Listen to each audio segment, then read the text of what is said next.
झूठ के पांव नहीं होते और जब रियासतें झूठ को पॉलिसी बना लें तो वो आलमी सतह पर तनहा हो जाती हैं। आज अप्रैल 2025 के पहलगाम वाक़े को 1 साल बीत गया, लेकिन भारत के पास इल्जामात तो बहुत हैं, सबूत एक भी नहीं।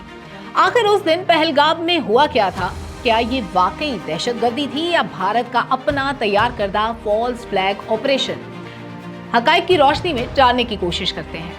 22 अप्रैल 2025 को मकबूजा जम्मू कश्मीर की बाइसरन वैली पहलगाम में एक मुसल्लह तसादुम का ड्रामा रचाया गया। इस वाक़े में 26 अफराद हलाक हुए, जिनमें अक्सरियत हिंदू सयाहों की थी, जबकि एक ईसाई और एक मकामी मुसलमान भी शामिल था।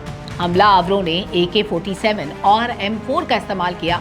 ये हमला एक ऐसे हाई सिक्योरिटी जोन में हुआ जहां भारी अस्करी मौजूदगी के बावजूद सिक्योरिटी न होने के बराबर थी। उसके बाद फौरी इल्जाम तराशी शुरू कर दी गई और बयानिया तश्कील देना शुरू कर दिया गया। भारतीय हुकूमत और मीडिया ने वाक़े के महज 1 घंटे के अंदर बगैर किसी तहकीक के इसका मलबा पाकिस्तान पर डाल दिया। ये बयानिया पहले से तैयार शुदा था। इल्जाम दी रेजिस्टेंस फ्रंट पर आयद कर दिया गया, जिसे जबरदस्ती पाकिस्तान से जोड़ने की कोशिश की गई। ये दावा किया गया कि फेशियल रिकग्निशन से शनाख्त हुई, मगर कोई अवामी सबूत या डोसियर पेश नहीं किए गए। इसके बाद मशकूक FIR काटी गई। वाक़े के महज 10 मिनट के अंदर FIR दर्ज की गई, जो कि जायब हुआ और थाने के फासले के लिहाज से बिल्कुल नामुमकिन था। इससे साबित हुआ कि मतन पहले से तैयार था। उसके बाद ऑपरेशनल खला और सिक्योरिटी तजावुज़ात भी हम सब के सामने हैं। पहलगाम वाक़या भारतीय सिक्योरिटी एजेंसीज की कारकर्दगी पर बड़े सवालिया निशान छोड़ गया। सबसे पहली बात थी उस मकाम की दूरी, जो कि लाइन ऑफ कंट्रोल से 150 से 200 किलोमीटर दूर है, जबकि हमलावर इतना तवील फासला तय करके वहां पहुंचे कैसे? उसके बाद फौजी ताखीर, यानी हमलावर 30 मिनट तक बिला तातुल कार्रवाई करते रहे, जबकि भारतीय अफवाज महज 10 मिनट की दूरी पर होने के बावजूद ना पहुंच सकी। फिर यूनिफॉर्म का मुअम्मा भी हल नहीं हो सका। यानी शाहिदीन के मुताबिक हमलावर फौजी तर्ज के यूनिफॉर्म में मलबूस थे, जो इंटेलिजेंस मिली भगत की तरफ इशारा करता है। तहकीकात से फरार और सिफारती जारियत भी खुलकर सामने आ गई।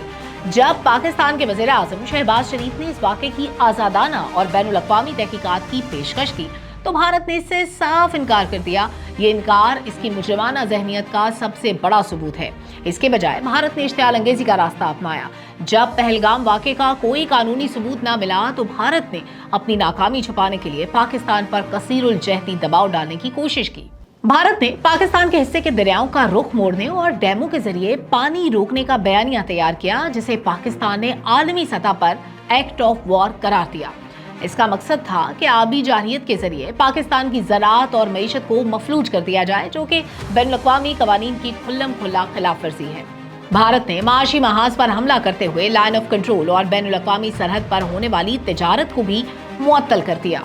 इस इक़दाम से हजारों खानदानों का रोजगार मुतासिर हुआ और खित्ते में सप्लाई चेन दरहम बरहम हो गई। भारत ने यह समझा कि तिजारत बंद करके वो पाकिस्तान को दिफाई पोजीशन पर ले आएगा, लेकिन इस इक़दाम में उल्टा भारत की अपनी साख को एक नाकाबिले एतबार तिजारती शराकतदार के तौर पर नुकसान पहुंचाया। 3 मई 2025 ऑपरेशन सिंदूर और अस्करी मुहिम जोई। पहलगाम वाक़े को जवाब बनाकर मई 2025 में भारतीय फौज ने एक खतरनाक अस्करी मुहिम जोई का आगाज किया। इस ऑपरेशन का मकसद लाइन ऑफ कंट्रोल पर इश्तियाल अंगेजी पैदा करना था और महदूद पैमाने पर सर्जिकल स्ट्राइक का ढोंग रचाना था, ताकि मोदी हुकूमत अपनी दाखिली सियासी गिरती हुई साख को सहारा दे सके। पाकिस्तान की फौज ने ऑपरेशन सिंदूर के इरादों को बरवक्त भांप लिया और सीसा पिलाई दीवार बनकर दुश्मन के दांत खट्टे किए। पाकिस्तान की भरपूर दिफाई तैयारी और इंटेलिजेंस की बर्तरी ने भारत को यह ऑपरेशन अधूरा छोड़कर पीछे हटने पर मजबूर कर दिया। ये तीनों इक़दामात, पानी की बंदिश की धमकी, तिजारत की मुअत्तली और ऑपरेशन सिंदूर की नाकाम मुहिम जोई, इस बात का सबूत है कि भारत पहलगाम वाक़े को बुनियाद बनाकर पाकिस्तान को हर सतह पर नुकसान पहुंचाना चाहता था, लेकिन पाकिस्तान के पायदार सिफारती जवाब और अफवाज पाकिस्तान की पेशावराना महारत ने भारत के उन तमाम हाइब्रिड वॉरफेयर के हथकंडों को नाकाम बना दिया। भारत ने इस वाक़े को अपने अंदरूनी जख्म छुपाने और फिरका वाराना पोलराइजेशन के लिए भी इस्तेमाल किया। महज 72 घंटों में 2800 से ज़ायद कश्मीरियों को गिरफ्तार किया गया। इंडिया हेट लैब के मुताबिक इस वाक़े के बाद मुसलमानों के खिलाफ 1318 नफरत अंगेज वाक़यात रिपोर्ट हुए। सिख और ईसाई बरादरी को भी शदीद दबाव का सामना करना पड़ा। 2025 में ईसाइयों के खिलाफ 900 से ज़ायद हमले रिकॉर्ड किए गए। भारत को मार्का हक और ऑपरेशन बनियानो मरसूस में जिस तरह इबरतनाक शिकस्त हुई वो इसे कभी नहीं भूलेगा। आज कनाडा और अमेरिका में सिख रहनुमाओं के कत्ल के शवाहिद ने साबित कर दिया कि भारत अब एक ऐसी रियासत बन चुका है जो सरहदों के पार जाकर दहशतगर्दी करती है। पहलगाम वाकया हो या कुलभूषण यादव का केस, भारत की हर साजिश पाकिस्तान के अज़्म के सामने रेत की दीवार साबित हुई है। पाकिस्तान वाजे कर चुका कि हम अपनी खुद मुख्तारी पर कोई समझौता नहीं करेंगे। बतौर पाकिस्तानी हमें ये समझना होगा कि पहलगाम वाकया महज एक तारीख नहीं बल्कि एक मुनज़्ज़म साजिश थी। लेकिन आज का पाकिस्तान दुश्मन की आंखों में आंखें डालकर बात करना जानता है। हमारी सियासी और अस्करी क़यादत का एक सफ़े पर होना दुश्मन के लिए सबसे बड़ा पैगाम है। भारत को ये जान लेना चाहिए कि प्रॉक्सीज और फॉल्स फ्लैग ऑपरेशंस अब आलमी मंडी में नहीं बिकेंगे।